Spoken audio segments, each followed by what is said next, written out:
Welcome back to my YouTube channel Sinchana Mohan blogs.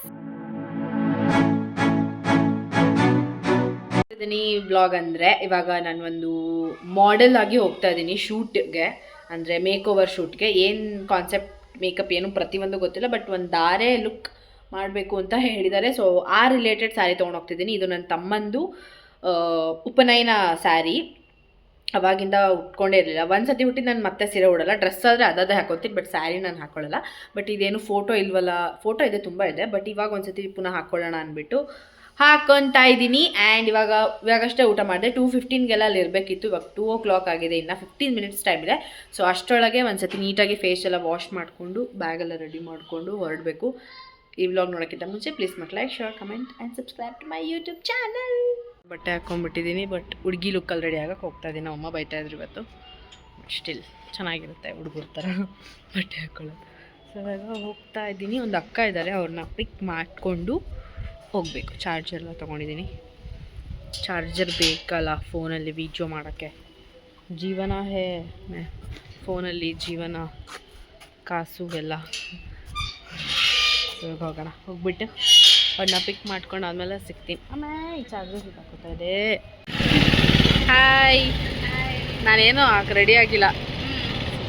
ಹೋದ ತಕ್ಷಣ first ಶುರು ಮಾಡಿದ್ದೆ ಸ್ಯಾರಿ ಡ್ರಾಪಿಂಗ್ ಮಾಡೋಕ್ಕೆ. ನೀವೇನಾದರೂ ಮಿಸ್ ಮಾಡದೆ ವಿಡಿಯೋನ ಎಂಡ್ ವರ್ಗು ನೋಡಿದ್ರೆ ನಿಮಗೆ ಗೊತ್ತಾಗುತ್ತೆ ಹೆಂಗೆಲ್ಲ ಪ್ರಿಪ್ರೇಷನ್ ಆಯಿತು, ಎಷ್ಟೊತ್ತು ತೊಗೊಂಡ್ವಿ ಪ್ರತಿಯೊಂದೂ.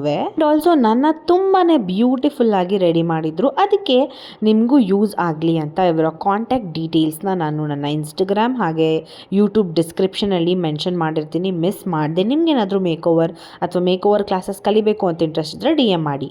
ವಾಯ್ಸ್ ಓವರ್ ಕೊಡೋ ಬದಲು ಅಲ್ಲೇ ಹಾಗೆ ಡೈರೆಕ್ಟಾಗಿ ಮಾತಾಡೋದನ್ನು ವ್ಲಾಗ್ ಮಾಡೋಣ ಅಂದ್ಕೊಂಡೆ. But continuous shoots, promotions, exam ಆದ ತಕ್ಷಣ ನನಗೆ ಬಿಡುವೇ ಇರಲಿಲ್ಲ. ಸೊ ಹಾಗಾಗಿ ಆ ಸ್ಟ್ರೆಸ್ಸಲ್ಲಿ ಮಾತಾಡೋಕ್ಕೇ ಆಗಲಿಲ್ಲ. ನನ್ನ ಹೇರ್ ಸ್ವಲ್ಪ ಸಿಲ್ಕಿ ಇರೋದ್ರಿಂದ ಹೇರ್ ಸ್ಟೈಲ್ ಮಾಡೋದಕ್ಕೆ ಈಸಿ ಆಗುತ್ತೆ. ಬಟ್ ಏನೇ ಪ್ರಯೋಗ ಮಾಡಿದ್ರೂ ಸ್ವಲ್ಪ ಸಿಕ್ಕಾಗ್ಬಿಡುತ್ತೆ. ಬಟ್ ನನ್ನ ಹೇರ್ ಬೆಸ್ಟ್ ಅಂತಲೇ ಹೇಳ್ಬೋದು. ಬಿಕಾಸ್ ಹೇಳ್ದಂಗೆ ಕೂತ್ಕೊಳ್ಳುತ್ತೆ, ಗುಂಗುರು ಕೂದಲು ಥರ ಅಲ್ಲ. ಮತ್ತು ನಾನು ಯಾವುದೇ ಪಾರ್ಲರ್ಗೆ ಹೋದರೂ ನನ್ನ ಹೇರ್ ಮೇಲೆ ತುಂಬಾ ಕಾಂಪ್ಲಿಮೆಂಟ್ಸ್ ಬರುತ್ತೆ. ಬಿಕಾಸ್ ಅಷ್ಟು ದಪ್ಪ ಇದೆ. ಹೇರ್ ಸ್ಟೈಲ್ ಮಾತ್ರ ತುಂಬಾನೇ ಚೆನ್ನಾಗಿ ಬಂದಿತ್ತು. ಬಟ್ ಅದಕ್ಕೆ ಸ್ವಲ್ಪ ಟೈಮ್ ತಗೊಂಡ್ರು ಅಷ್ಟೇನೆ, ರಿಸಲ್ಟ್ ಮಾತ್ರ ತುಂಬಾನೇ ಚೆನ್ನಾಗಿ ಬಂದಿತ್ತು. ಹೇರ್ ಸ್ಟೈಲ್ ಮುಗಿಸಿ ಸ್ಯಾರಿ ಎಲ್ಲ ವೇರ್ ಮಾಡಾದ್ಮೇಲೆ ಮೇಕಪ್ ಶುರು ಆಯಿತು. ಆ್ಯಂಡ್ ನನಗೆ ಮೇಕಪ್ಪಲ್ಲಿ ತುಂಬಾನೇ ಇಷ್ಟ ಆಗಿ ಅಟ್ರಾಕ್ಟಿವ್ ಅಂತ ಅನಿಸಿದ್ದು ಐ ಮೇಕಪ್. ಇವಾಗ ಯೂಶ್ವಲಿ ಟ್ರೆಂಡಿಂಗಲ್ಲಿ ಐ ಮೇಕಪ್ಪೇ ಹೋಗ್ತಾ ಇರೋದಲ್ವಾ.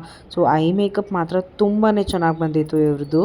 ಆ್ಯಂಡ್ ಆಲ್ಸೋ ಇದು ನನ್ನ ಫೈನಲ್ ಔಟ್ಪುಟ್. ಮನೆಗೆ ಬರೋ ಅಷ್ಟೊತ್ತಿಗೆ 8 o'clock ಆಗಿಬಿಟ್ಟಿತ್ತು. ಇದರಲ್ಲಿ ಅಷ್ಟೊತ್ತು ಕೂತ್ಕೊಂಡು ಆ ಹೇರ್ ಸ್ಟೈಲ್ ಮಾಡಿಸ್ಕೊಂಡು ತುಂಬಾ ತಲೆನೋವು ಬಂದುಬಿಟ್ಟಿತ್ತು. ಇದು ಒಂದು ವಿಡಿಯೋ ಮಾಡಿ ಇಟ್ಕೊಂಡಿದ್ದೀನಿ ಅಷ್ಟೇ.